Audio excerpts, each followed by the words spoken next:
Hello guys, this Saqib Sheikh and excellent news. So क्या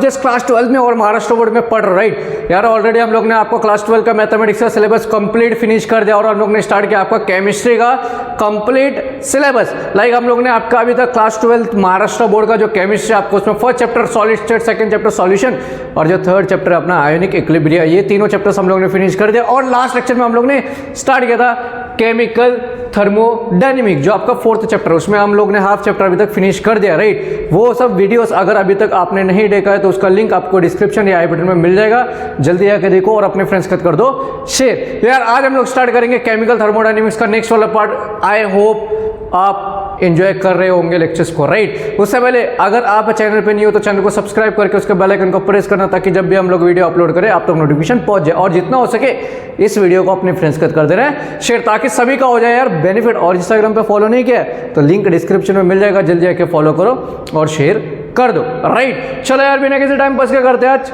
start. तो आज हम लोग करेंगे यार केमिकल थर्मोडायनेमिक मोस्ट इंपॉर्टेंट एक डेरिवेशन जिसका नाम है हम लोग का मैक्सिमम वर्क राइट। यार ये तो आता ही होगा, बहुत लोगों को आता भी होगा ये जो वर्क का अपना डेरिवेशन है। उससे पहले आप क्या कर दो, इसका ले लो आप स्क्रीनशॉट राइट, ले लिया होगा।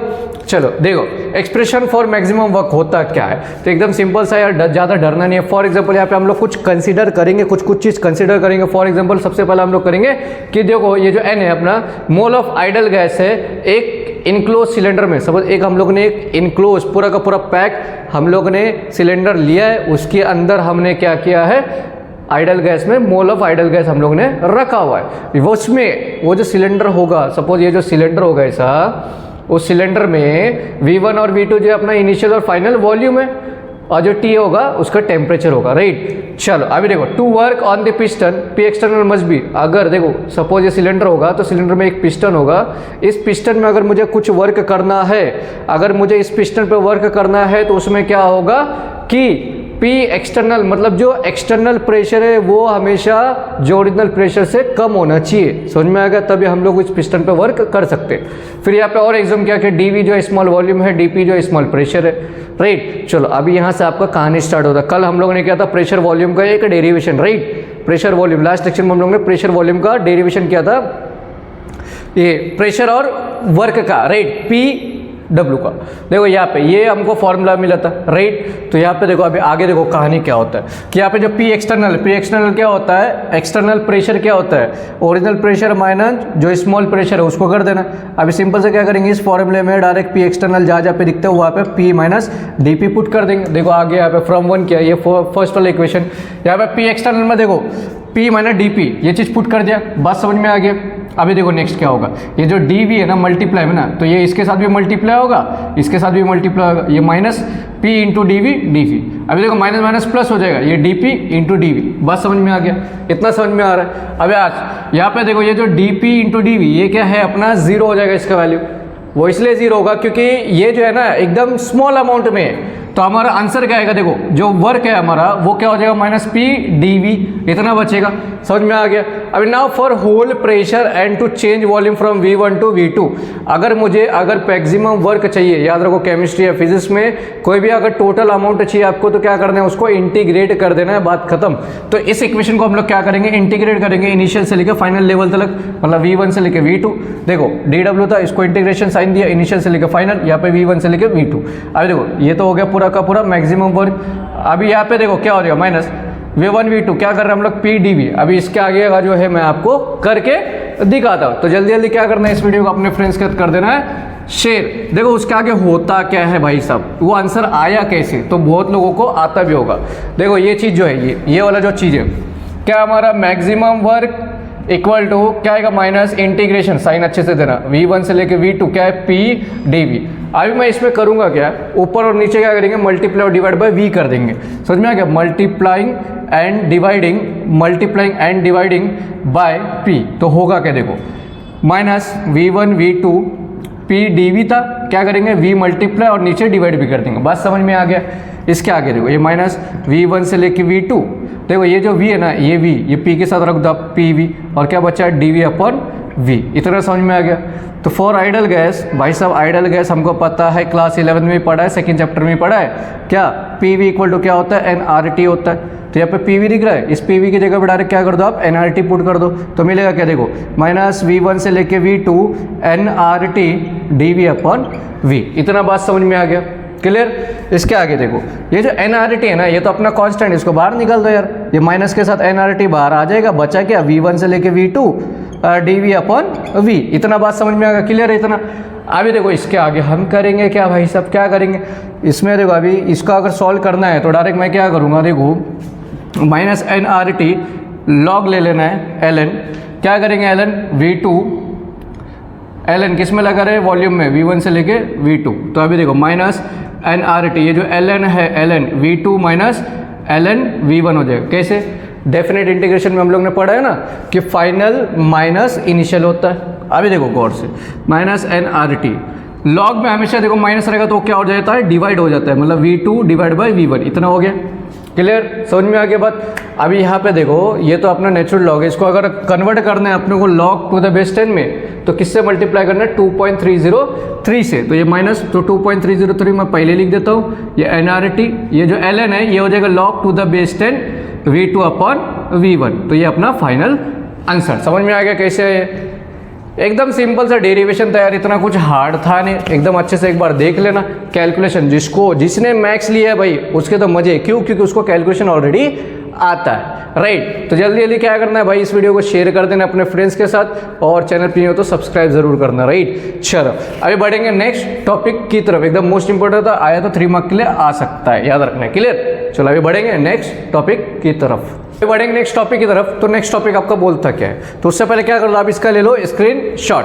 चलो तो नेक्स्ट टॉपिक जो है अपना क्या बोला, इंटरनल एनर्जी, और इंटरनल एनर्जी को हम लोग कैपिटल U से रिप्रेजेंट करते हैं, राइट। तो क्या है, each and every molecule consist of same amount of energy. भाई साहब जितने भी मॉलिक्यूल है सबके पास same amount of energy present होगा, पहला पॉइंट समझ में आ गया। Any object is made with some molecules and particles, भाई कोई भी ऑब्जेक्ट जो अपना कुछ तो पार्टिकल या कोई मॉलिक्यूल से बना होगा, ये बात सही है। Total amount of energy associated with molecule in an object is nothing but internal energy. तो इंटरनल एनर्जी मतलब क्या होता है कि टोटल अमाउंट ऑफ, कितना टोटल अमाउंट ऑफ एनर्जी जो है कोई भी ऑब्जेक्ट का मॉलिक्यूल, देखो total amount of energy associated with molecule in an object, कोई भी ऑब्जेक्ट में कितना total amount of energy present है, उसी चीज को हम लोग क्या बोलेंगे, internal energy, simple it is. और इसको रिप्रेजेंट कैसे करते हैं हम लोग, कैपिटल U से। चेंज इन इंटरनल एनर्जी, अगर तुमको change in internal energy find करना है कि मतलब कितना एनर्जी अपना चेंज हो गया है, तो क्या करेंगे हम लोग, फाइनल माइनस इनिशियल करेंगे, मतलब U2 माइनस U1 करेंगे। समझ में आ गया।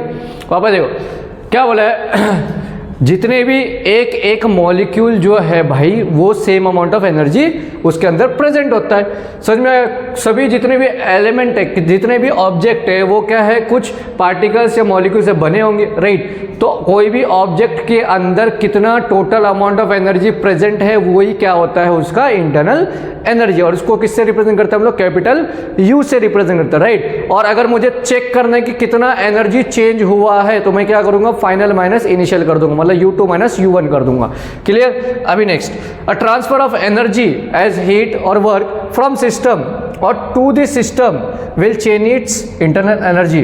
तो क्या बोले, अगर भाई कोई भी एनर्जी सिस्टम से बाहर जाता है, ट्रांसफर होता है, सिस्टम से बाहर ट्रांसफर होता है या सिस्टम के अंदर आता है, तो उसका इंटरनल एनर्जी क्या हो जाएगा, चेंज हो जाएगा, क्लियर है, बात समझ में आ गया। अभी नेक्स्ट अपना first law of thermodynamics, 2 mark के लिए डेफिनेशन पूछा तो देख लेना। तो एनर्जी ऑफ यूनिवर्स रिमेन्स, इतना तो पता है यार कि पूरे यूनिवर्स में जितने भी एनर्जी वो पूरा का पूरा क्या होगा, कांस्टेंट रहने वाला है। The total internal energy of an isolated system is constant. तो वही जितने भी टोटल इंटरनल एनर्जी है पूरे यूनिवर्स में, वो क्या होगा, अपना क्या होगा, कांस्टेंट होने वाला है। तो इसका बेसिक डेफिनेशन देखो क्या वाला है, energy is neither created nor destroyed and can only be converted from one form to another form. तो इतना याद रखो यार कि एनर्जी कभी भी ना तो हम लोग उसको बना सकते ना उसको खत्म कर सकते, बट उसको हम लोग एक जगह से दूसरी जगह या एक फॉर्म से दूसरे फॉर्म में हम लोग उसको ट्रांसफर कर सकते हैं। उसी चीज को हम लोग क्या लेंगे, फर्स्ट लॉ ऑफ थर्मोडायनेमिक्स। तो फर्स्ट लॉ ऑफ थर्मोडायनेमिक्स क्या होता है, energy can neither be created nor be destroyed but it can be transferred from one form to another form. समझ में आ गया? मतलब एनर्जी को हम लोग ना तो बना सकते हैं ना खत्म कर सकते, बट इसको एक जगह से दूसरी जगह या एक फॉर्म से दूसरे फॉर्म में हम लोग ट्रांसफर कर सकते हैं। ये फर्स्ट लॉ बोलता है। अभी फॉर्मुलेशन ऑफ फर्स्ट लॉ कैसे है देखो, system can exchange energy with its surrounding either by transfer of heat और बाय डूइंग वर्क। तो क्या बोला भाई, सिस्टम जो है वो अपना एनर्जी या तो एक्सचेंज कर सकता है अपने सराउंडिंग के साथ। क्या बोला है, सिस्टम जो है अपना जो एनर्जी है वो सराउंडिंग के साथ एक्सचेंज कर सकता है। किसके through? By transfer of heat, या तो हीट ट्रांसफॉर्म करके या उस पर वर्क करके। इतना पहले समझ में आ गया फर्स्ट पॉइंट। सेकंड क्या, internal energy will increase, internal energy जो है वो बढ़ जाएगा कब? इफ हीट और work done by the system. भाई सिस्टम ने अगर वर्क किया या हीट को ट्रांसफर किया तो उसका इंटरनल एनर्जी क्या हो जाएगा? बढ़ जाएगा। बात समझ में आ गया? If Q is the amount of heat and W is the amount of work added to the system. अगर हम लोग ने कुछ अमाउंट ऑफ हीट जो है अपना लाइक Q मैंने बोला कि ये कुछ अमाउंट ऑफ हीट है और W जो है कुछ अमाउंट ऑफ वर्क जो है हम लोग ने सिस्टम को ऐड किया, सिस्टम में ऐड किया, तो उसका इंटरनल एनर्जी कैसे बढ़ेगा? तो फॉर्मूला देखो यहाँ पे, जो इंटरनल एनर्जी होगा चेंज जो होगा क्या होगा? Heat plus work. समझ में आ गया? कुछ डाउट है पूरा देख लेना यार, एकदम सिंपल सा है, ज़्यादा कुछ हार्ड नहीं है। तो यार यहीं पे आज हम लोग स्टॉप करेंगे, नेक्स्ट लेक्चर में पूरा चैप्टर हम फिनिश कर देंगे। जल्दी जल्दी क्या करना आपको, इस वीडियो को कर देना है शेयर, जितना हो सके उतना शेयर करो और जितना हो सके उतना चैनल को सब्सक्राइब करने में हेल्प कर देना है यार, बस। Because we are not charging a single rupee from you for that subscription. तो मिलते हैं एक न्यू जोश, एक न्यू एक्टिवनेस, एक न्यू लेक्चर के साथ। तब तक आप पढ़ते रहो और खुश रहो और इसको शेयर करते रहो।